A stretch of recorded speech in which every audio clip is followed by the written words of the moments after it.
चुनावी साल में कैग का बड़ा धमाका, मोदी सरकार की बढ़ सकती है मुश्किलें।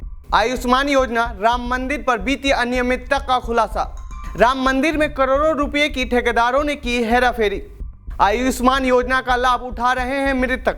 लोकसभा चुनाव 2024 में करीब 1 साल का समय रह गया है।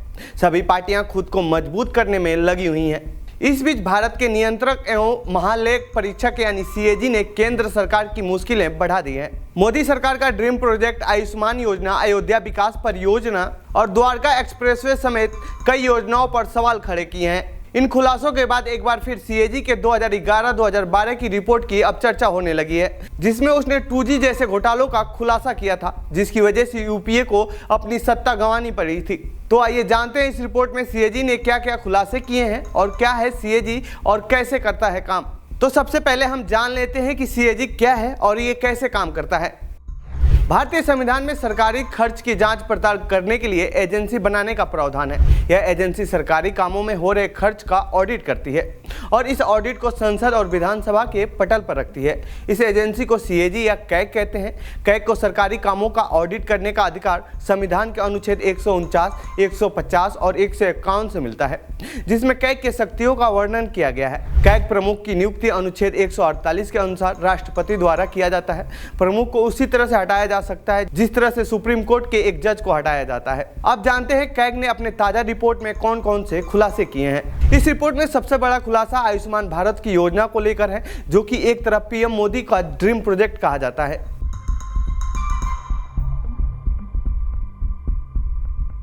आयुष्मान भारत प्रधानमंत्री जन आरोग्य योजना केंद्र सरकार की एक स्वास्थ्य बीमा योजना है। इस योजना को साल 2018 में शुरू किया गया था ताकि इससे आर्थिक तौर पर कमजोर लोगों के स्वास्थ्य पर होने वाले खर्च को कम किया जा सके और लोगों को बेहतर इलाज मुहैया कराया जा सके।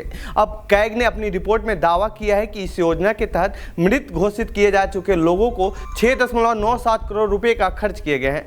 सीएजी ने ऐसे 3,446 लोगों का जिक्र किया है।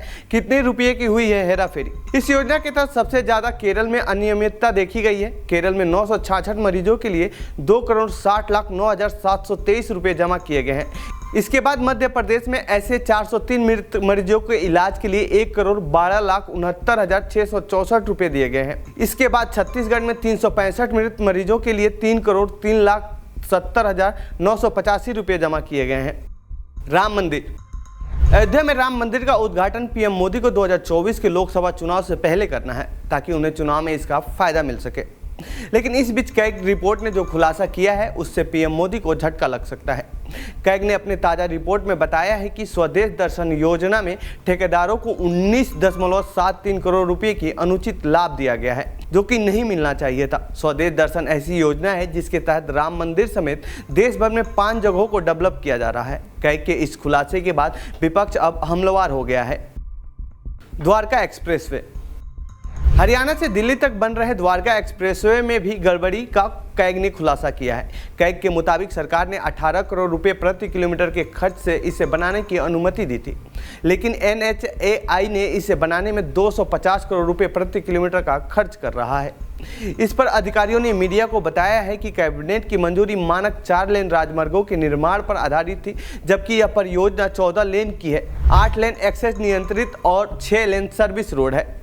इसी वजह से इस प्रोजेक्ट का बजट बढ़ गया है। अब कैग के इस रिपोर्ट के बाद से विपक्ष का आरोप है कि मोदी सरकार घोटाले कर रही है, जबकि अभी तक सरकार की तरफ से इस पर कोई प्रतिक्रिया सामने नहीं आई है। अब देखने वाली बात होगी कि क्या मोदी सरकार इस पर खुलकर बोलती है या फिर चुप्पी साध जाती है। तो ये थी हमारी सीएजी रिपोर्ट पर हमारी रिपोर्ट। आपको कैसी लगी ये रिपोर्ट कमेंट बॉक्स में बताएं। बाकी देश दुनिया की खबरों के लिए बने रहिए हमारे साथ। धन्यवाद।